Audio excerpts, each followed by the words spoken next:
محترم و مکرم دوستوں بزرگوں، آپ صلی اللہ تعالی علیہ وسلم نے جب ہجرت کی ہے،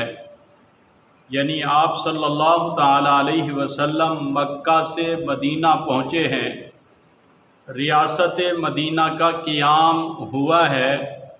تو سب سے پہلے جو چاند طلوع ہوا ہے وہ محرم الحرام کا چاند تھا۔ اس لیے ہجری تاریخ کا آغاز محرم الحرام سے ہوتا ہے۔ ہم مسلمان ہیں اور مسلمانوں کو اس بات پر خوشی ہوتی ہے کہ جو نظام رسول اکرم صلی اللہ تعالی علیہ وسلم لے کر آئے اور اس نظام کو صحابہ کرام رضوان اللہ تعالی علیہم اجمعین نے قبول کیا، ہمیں اس نظام کی پیروی کرنی چاہیے، اس نظام کو قبول کرنا چاہیے، اس نظام کے پیچھے چلنا چاہیے۔ وہ نظام عبادت کے متعلق ہو، وہ نظام معاشرت کے متعلق ہو، وہ نظام معیشت کے متعلق ہو، اور ہمیں رسول اکرم صلی اللہ تعالی علیہ وسلم کی سنت اور صحابہ کرام کو اپنے لیے رول ماڈل سمجھنا چاہیے، اور دعا بھی کرنی چاہیے کہ اللہ تعالی قیامت کے دن ان کا ساتھ نصیب فرمائے۔ سب سے پہلی بات تو یہ ہے کہ مسلمان جو مغرب کی نقالیاں کرتے ہیں، ان کے نقش قدم پر چلتے ہیں، یہ جو خوشیاں مناتے ہیں نئے سال کے آنے پر، اسلام کے اندر پیارے آقا صلی اللہ تعالی علیہ وسلم کی سنت کے اندر اور صحابہ کرام کے طریقہ اطوار اور آپ کی زندگی کے اندر اس کا کوئی تصور نہیں ہے۔ ہمیں بجائے اس کے کہ ہم خوشیاں منائیں، مغرب کی نقالیاں کریں کہ ایک سال ہم بڑے ہو گئے ہیں، یہ ہمیں سوچنا چاہیے کہ ہماری زندگی کا ایک سال کم ہو گیا ہے، ہماری زندگی کی دیوار کی ایک اینٹ وہ گر چکی ہے، اور جو ہے محرم کا جو سب سے پہلا پیغام ہے، محرم کا جو میسج ہے کہ ہم چاہتے ہوئے نہ چاہتے ہوئے، شعوری کے اندر یا لاشعوری کے اندر ہم سے جتنے گناہ ہوئے ہیں، اس محرم کے آغاز کے اندر، شروع کے اندر ہمیں چاہیے ہم ان گناہوں سے توبہ کریں۔ اللہ سال گزر گیا ہے، گناہوں کو معاف کر دے جو ہم سے شعوری کے اندر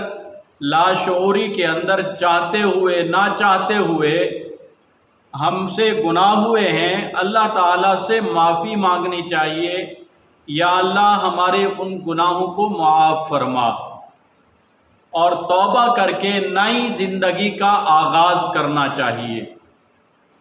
یہ اس محرم کا پیغام ہے۔ اگر اس تقدس والے مہینے، اس عزت والے مہینے، اس تکریم والے مہینے، اس حرمت والے مہینے میں کسی کو یہ توفیق نصیب ہو جاتی ہے، یعنی توبہ کی، کہ سال کے مہینے کے آغاز کے اندر ہی اپنی زندگی کا آغاز کر لیتا ہے، تو یہ بندہ سب سے بڑا خوش نصیب ہے۔ سال کا آغاز ہے، پلاننگ کرنی چاہیے، ہر بندہ ہر مسلمان پلاننگ کرے۔ کس چیز کی پلاننگ کرے؟ اللہ کی رضا والے کاموں کی پلاننگ کرے، اور اللہ کے بندوں کی بہتری کے لیے پلاننگ کرے، اللہ کے بندوں کو فائدہ پہنچانے کے لیے پلاننگ کرے۔ یہ انسان کو، مسلمان کو چاہیے کہ وہ سال کے آغاز کے اندر یہ کام شروع کرے۔ خود نبی اکرم صلی اللہ تعالی علیہ وسلم نے جب دنیا کے بڑے بڑے بادشاہوں کے پاس خطوط لکھے اور خطوط لکھنے کا ارادہ کیا تو اس کا آغاز اور وہ خطوط جو لکھوائے گئے وہ یکم محرم الحرام کو خطوط لکھوائے گئے۔ اور اسی طرح یہ ایک مفصل واقعات ہیں، اور اسی طرح ہمیں بھی چاہیے کہ ہم اپنے گھر کے اندر اپنے پڑوسی کو، اپنے رشتہ دار کو، اپنے عزیز و اقارب کو اعمال پر، دین اسلام کے احکامات پر عمل کرنے پر ان کو دعوت دیں، ان کو میسج دیں۔ اس کا آغاز یکم محرم الحرام سے کریں۔ خود نبی کریم صلی اللہ علیہ وسلم نے دنیا کے بڑے بڑے بادشاہوں کو جو اللہ کے دین کی طرف، اللہ کے پیغام کی طرف، اللہ کے حکم کی طرف بلانے کا جو ارادہ کیا اور خطوط لکھے وہ محرم الحرام کے اندر شروع کیے۔ تو ہمیں بھی چاہیے کہ ہم کم از کم اپنے گھر والوں کو اس پر تو آمادہ کریں کہ سال کا آغاز شروع ہو رہا ہے تو اس پورے سال کے اندر ہم نے نمازوں کو قضا نہیں کرنا، ہم نے تسبیحات کو نہیں چھوڑنا، قرآن کریم کی تلاوت کو نہیں چھوڑنا،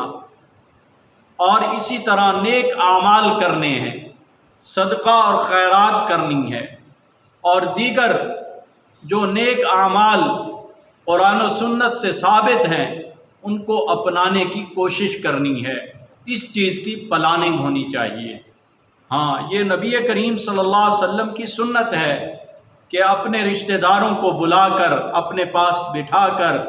ان کے لیے کچھ پکا کر، ان کو کھلا کر، پھر ان کو دین کی دعوت دینا، اعمال کی دعوت دینا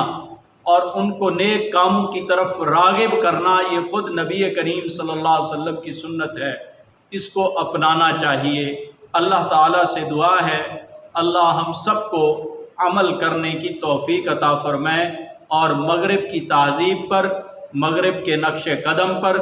مغرب کے طور اور طریقے پر چلنے سے اللہ میری بھی حفاظت فرمائے اور میری آنے والی نسلوں کی بھی اللہ تعالیٰ حفاظت فرمائے، اور اللہ تعالیٰ ہمیں صحابہ کرام کے طریقے پر، صحابہ کرام کے نظام پر اللہ ہم سب کو چلنے